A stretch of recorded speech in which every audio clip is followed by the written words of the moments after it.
मी तुला विषय सांगतो.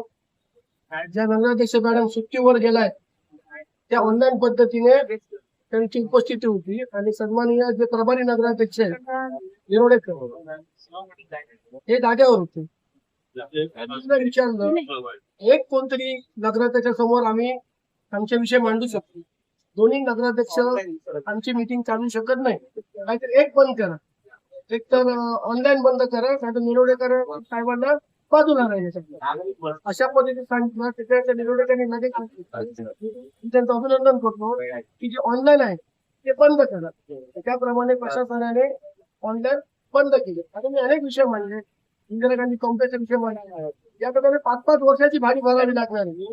4 वर्ष प्रशासनाने काय केलं नाही. मी जेव्हा आठवत केली त्यावेळी त्याने स्मरणपत्र पाठवलं. आत्ता पाठवलंय 15-20 4 वर्ष प्रशासन झोपू नये ती त्यांना आठवण करून दिली. जेणेकरून जे तिथं गाळे मालक आहेत ते कुठले मारणार 7-7 लाख रुपये त्यांना असं मी सांगितलं नगराध्यक्ष साहेबांना की त्यांना मुदत द्या किंवा हप्त्याने पैसे द्या, पण हे लवकर करा. गरीब लोक आहेत पण त्यांना त्रास होईल. आणि आज नगरपालिका खर्च करते असे विषय आहेत. त्याच्यामुळे जास्त बाकीची केळी मिळत आरोग्याला आम्ही कोणी विरोध केला नाही. नळ पाणी जी योजना आहे त्याच्यावर अधिकारीच नाहीये. बांधकाम 57 कोटी पाण्यात जातील. 57 कोटी आहेत ते पाण्यात जातील. फोर्सफुली पद्धत नाही आलं पाणी त्याला जबाबदार कोण? कॉन्ट्रॅक्टर काम करून जाईल.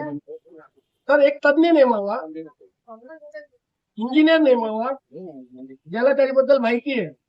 आज जे काम झालंय त्या कामावर माझा विश्वास नाही. आणि या कामासंदर्भात कोणी काय केलं घोटाळे ते मी योग्य वेळी तुम्हाला सांगेन. माझ्याकडे पुरावे आहेत.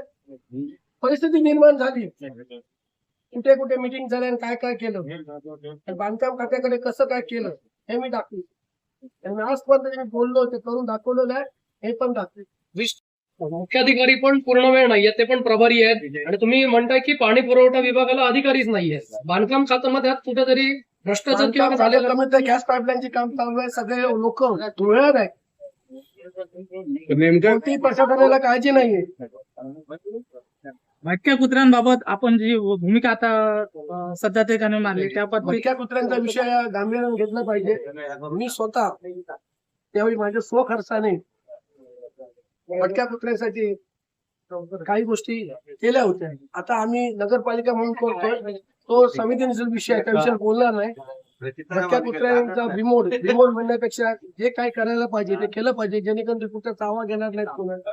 या गोष्टी पाळल्या. तुम्ही आता म्हटलं घोटाळा झाला कुठेतरी आणि तो पुराव्याने बाहेर काढला. घोटाळा झाला म्हणजे ते काम कशा पद्धतीने चालू आहे. आज तज्ञ नसताना ते काम चालू कामाचा घोटाळा कामाचा घोटाळा